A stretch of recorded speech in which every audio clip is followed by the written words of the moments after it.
Exciting news from Airpeace. We're taking your London trip to the next level. More pleasurable, convenient, and affordable than ever. From January 20th to February 20th, 2025, you have an opportunity to grab amazing promo deals during our exclusive sale period as you travel in style from January 20th to March 31st, 2025. Economy fares starting at just 1.2 million naira and business class luxury at 4.5 million naira on our Lagos to London routes. Step into elegance aboard our luxurious Boeing 777s and enjoy spacious comfort, gourmet meals, and premium service, all designed to make your journey unforgettable. What are you waiting for? Book now at flyairpeace.com or download the Airpeace app from the Play Store or App Store. Airpeace, your peace is our goal.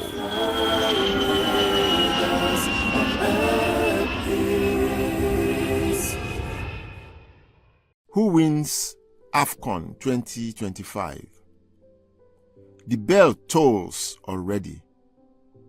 From December 21, 2025 to January 18, 2026, the world will be treated to the best of African football once again. My immediate feeling is that Nigeria can win Afcon 2025, but the Super Eagles will not. It has been a battle between my heart, for patriotic reasons, that wills the Eagles to win, and my head that tells me they are not good enough to win it this time around. The draws of the Total Energies CAF African Cup of Nations were concluded last week in Rabat, Morocco. The road to the most prestigious football championship in Africa was thus flung open to analysts and soothsayers, and the wagering war has begun. So far, I see nothing in my crystal ball that even remotely suggests that the Super Eagles are one of the favorites to win it. Can they? Yes, on paper. Will they? In my realistic consideration, far from it. However, in football, anything can happen. More so that, as the cliche goes, there are no more minnows in African football. For many AFCONs before now, my support for the national team of Nigeria has been unflinching, and my optimism upbeat and infectious. This has been based on candid assessments without any reckless bias. The eventual results have largely fallen short of my predictions. So, I admit, I am not an authority on the subject of predicting who wins. This time around, my head and my heart are in conflict. My first glimpse at the crystal ball since the draws were made last week shows that on January 18, 2026, there is no eagle perching on the coveted trophy and lifting it from the Mediterranean Sea southwards across the Sahara Desert to the savanna grasslands and the little tropical rainforests of Nigeria.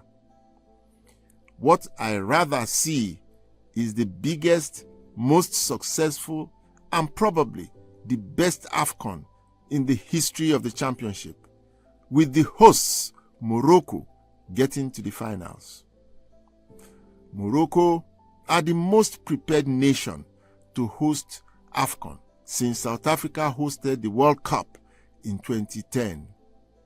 Morocco started even before then in the 1990s, working hard to be the first country in Africa to host the World Cup. That gave them an upstart for the Nations Cup. They have been unrelenting in preparing, enhancing and expanding their infrastructure and fixing their country. To make the dream come true, no country in Africa has been more determined, worked harder, and prepared more to host the World Cup, and have converted all of that to hosting the Africa Cup of Nations. That effort has transformed Morocco into a new global tourist destination, and some of its cities, with their rich historic past, have been restored and have become truly exotic and enchanting places to visit. The country has moved up the ladder of developing countries with first-class airports, hotels, medical facilities, good roads, modern transportation, communication systems, and most welcoming people. That's why, for visitors going to Morocco for the Africa Cup of Nations, they will find the country a far cry from the very conservative Islamic country that we once knew and experienced in the 1970s and 1980s. By the way, I played one of the best matches and scored one of the 2 best goals of my career in Morocco against Maghreb Fez FC of Morocco in 1984. A solo race from defense to the other end past 5 defenders, including the goalkeeper, ending in a goal that took Shooting Stars FC to the semi-finals of that year's Club Champions League.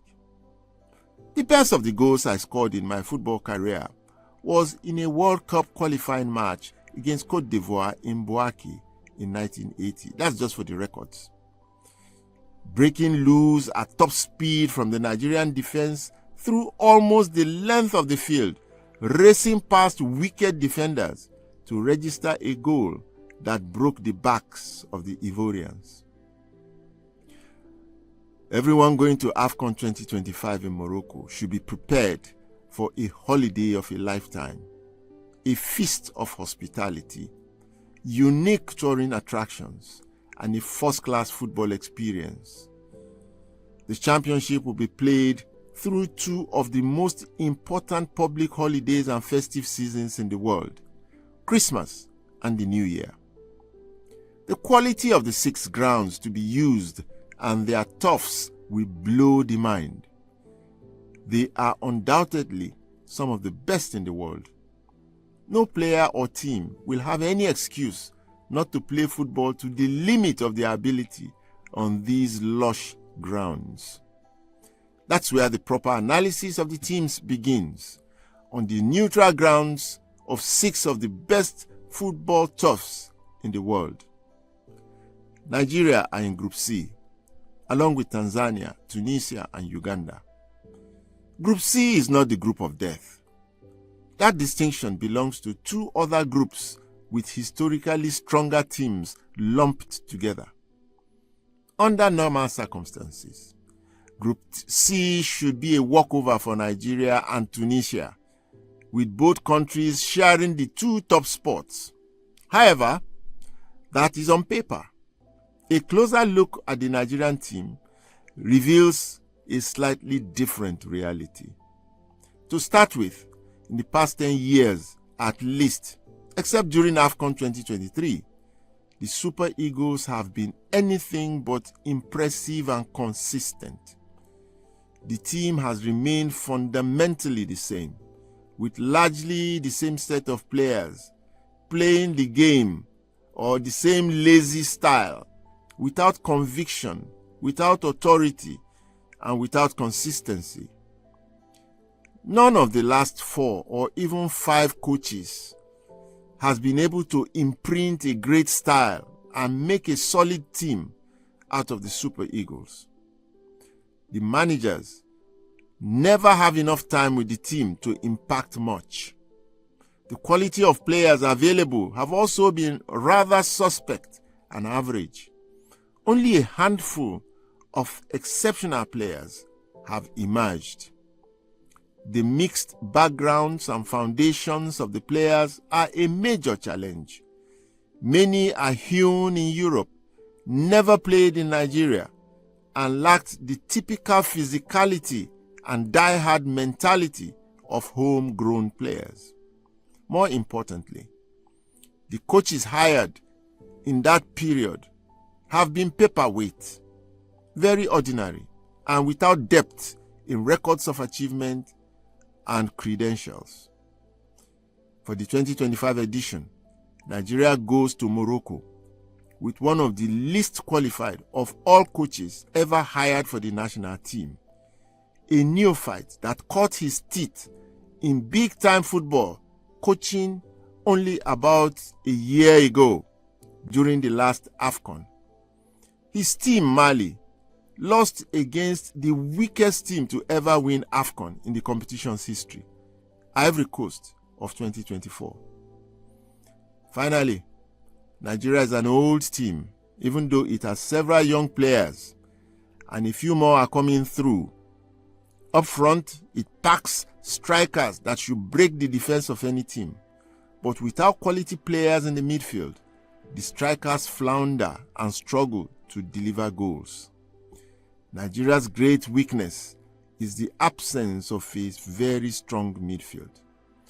Until that area is fixed, the Super Eagles will remain predictably inconsistent, oscillating between brilliance in one match and poor performance in another. The defense line is also aging by football standards.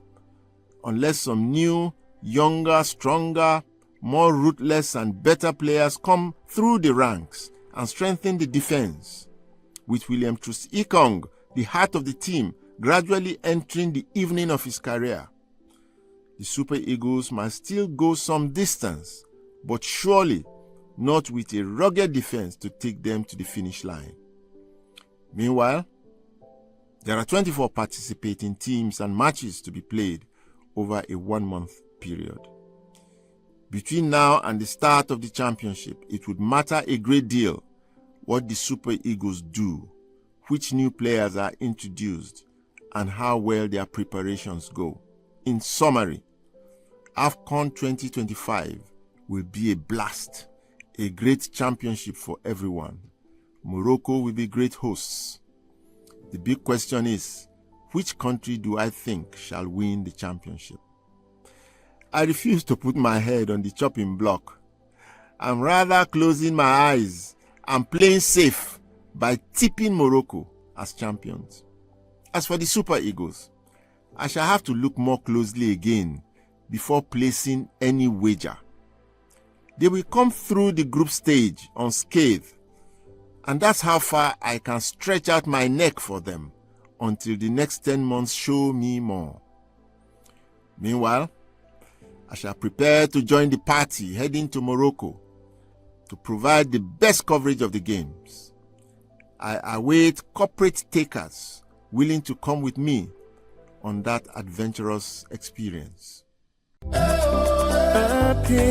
Exciting news from Airpeace. We're taking your London trip to the next level. More pleasurable, convenient, and affordable than ever. From January 20th to February 20th, 2025, you have an opportunity to grab amazing promo deals during our exclusive sale period as you travel in style from January 20th to March 31st, 2025. Economy fares starting at just 1.2 million naira and business class luxury at 4.5 million naira on our Lagos to London routes. Step into elegance aboard our luxurious Boeing 777s and enjoy spacious comfort, gourmet meals, and premium service, all designed to make your journey unforgettable. What are you waiting for? Book now at flyairpeace.com or download the Airpeace app from the Play Store or App Store. Airpeace, your peace is our goal.